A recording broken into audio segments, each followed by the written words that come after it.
समझती हूँ कि एक बार पुनः मुझे आप सबके बीच में उपस्थित होने का शुभ अवसर प्राप्त हुआ। जब भी कभी पुणे में आना होता है तो चाहे हम पूरा पुणे घूम आए, कहीं पर घूम आए, जितने भी दर्शनीय स्थल हैं, लेकिन जब तक समाज में नहीं आते हैं तो ऐसा लगता है कि पुणे आना हमारा बेकार हुआ। तो प्रयास रहता है हर संडे को कि हम समाज में जरूर उपस्थित हों, और जब यहाँ पर आ जाते हैं तो ऐसा लगता है जैसे अपने घर में आ गए हो। बिल्कुल, चाहे 4 लोग भी बैठे मिले यहाँ पर ऐसा लगता है जैसे परिवार के लोगों से मिले हो, परिवार में आ गए होंगे। तो ये जो समाज है अपना परिवार है, और मैं तो आप सभी से प्रार्थना करती हूँ कि आप समाज में आएँ, अपने बच्चों को भी लाएँ और घर में जो भी हैं उनको प्रेरित करें यहाँ पर आने के लिए। अभी छोटी सी बच्ची जो सुनाकर गई, मैं इसी के बारे में बताऊँ। ये बच्ची किस प्रकार से प्रेरित होती है, क्योंकि हम वहाँ पर जयपुर में रहते हैं, तो मेरी वहाँ पर बड़ी बहू है, तो वो जो उसकी बच्ची है वो इससे बड़ी है थोड़ा, और वो मेरे साथ में हमेशा जाती है शास्त्री जी वहाँ पर। और जब जाती है वो तो कुछ ना कुछ सुना करके आती है। तो मैं जब वो कभी भी वो पोस्ट डालती हूँ या कुछ भी करती हूँ तो ये बच्ची दिखती है ना तो रोती है यहाँ पर, तो कहती है दादी दादाजी हमारे साथ में क्यों नहीं रहते हैं, वो तो होशियार हो जाएगी, मुझे तो कुछ आएगा ही नहीं। तो अब वैसे ही अब इन दिनों इसकी छुट्टियां चल रही हैं तो सुबह 10-11 बजे सो करके उठती है इन दिनों ये। लेकिन कल रात को अपनी मम्मी पापा से कह करके सोई कि मुझे सुबह जरूर जगा देना, मैं दादी जी के साथ जाऊंगी, अगर मैं नहीं भी उठूँ ना तो मेरे ऊपर पानी डाल देना, लेकिन मुझे उठाना जरूर, मैं जाऊंगी दादी जी के साथ में। तो इस तरह से बच्चों में प्रेरणा मिलती है। जब एक बच्चे को देखता है दूसरा बच्चा तो उसको भी लगता है कि मैं भी आगे बढ़ूँ। तो इस तरह से हम अपने बच्चों को आगे बढ़ाएं, तैयार करें बच्चों को। शुरू से जो प्रेरणा दी जाती है, बच्चों में संस्कार दिए जाते हैं, वो कभी भी नहीं जाते हैं।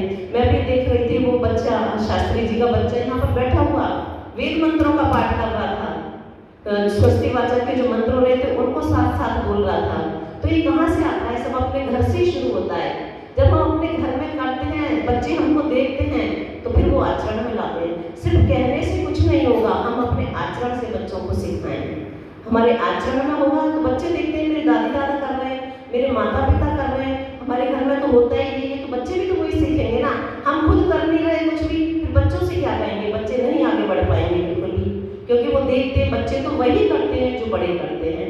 तो हम बच्चों के लिए प्रेरणा स्रोत बने, बच्चों को आगे बढ़ाएं। आइए मैं भजन पर आती हूँ। समय पर किया हुआ काम ही फलदायी होता है, लाभदायक होता है। जिस प्रकार से यदि किसी को, बच्चा है किसी का, स्कूल में पढ़ रहा है, फीस की आवश्यकता है उसको, और उस समय हमने उसको फीस का प्रबंध कर दिया तो वो बच्चा आगे बढ़ जाएगा। लेकिन समय पर की गई सहायता ही काम आएगी। जब बच्चे की फीस का समय था, वो निकल गया, बाद में दिया तो कोई महत्व नहीं है। अगर कोई बीमार है, उसको अगर हमने समय पर मदद की तो वो भी उसी समय लाभदायक है जिस समय उसको जरूरत है। अगर पेशेंट की हालत खराब होने के बाद में, मरने के बाद में यदि हम उसको सहायता देते हैं तो कोई फायदा नहीं है उसका। तो कहीं भी किसी भी क्षेत्र में देखिए आप, समय पर की हुई मदद ही या कार्य ही फलदायी होता है। तो यदि हम सोचें कि हम भक्ति को बाद में कर लेंगे, अभी तो क्या है, अभी तो हमारा बचपन है, अभी तो हमारी जवानी है, अभी तो हमारे मौज मस्ती के दिन हैं, जब बुढ़ापा आएगा तब करेंगे, बुढ़ापा आएगा तब आप कुछ भी नहीं कर पाएंगे, क्योंकि बैठना उठना ही मुश्किल हो जाता है बुढ़ापे में। भक्ति तो क्या करोगे उस समय? तो उस समय हम कुछ भी नहीं कर पाएंगे बुढ़ापे में। इसलिए समय होते ही हम चेतें और अपनी जवानी से ही प्रभु भक्ति में लग जाएं। यही मेरे इस भजन में भाव है। नरदेव जी का लिखा हुआ बड़ा सुंदर भजन है। जवानी गई तो प्रभु याद आया, प्रभु याद आया, कीमती समय क्यों तूने व्यर्थ गवाया। जवानी गई तो प्रभु याद आया, प्रभु याद आया, कीमती समय क्यों तूने व्यर्थ गवाया। स्वस्थ शरीर से ही सभी काम होते,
कीमती समय क्यों तूने व्यर्थ गवाया।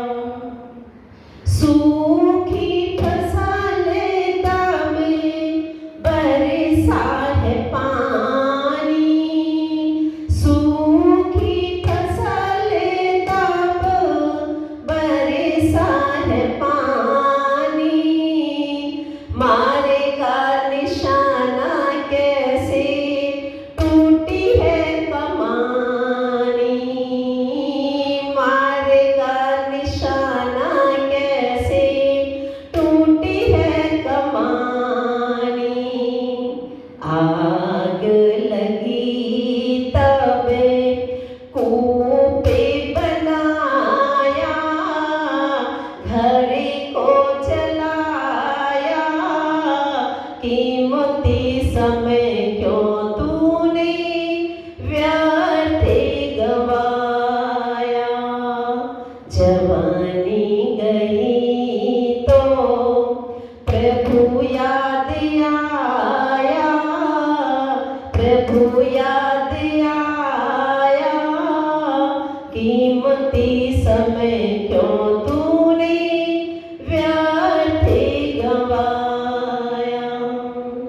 गाड़ी चली गई तभी चला है मुसाफिर, गाड़ी चली गई तब चला है मुसाफिर।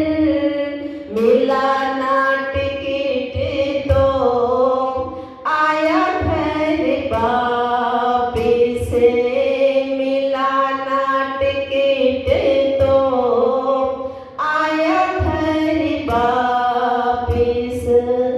नरदेव ने उसे मूर्ख बताया, बहुत पछताया।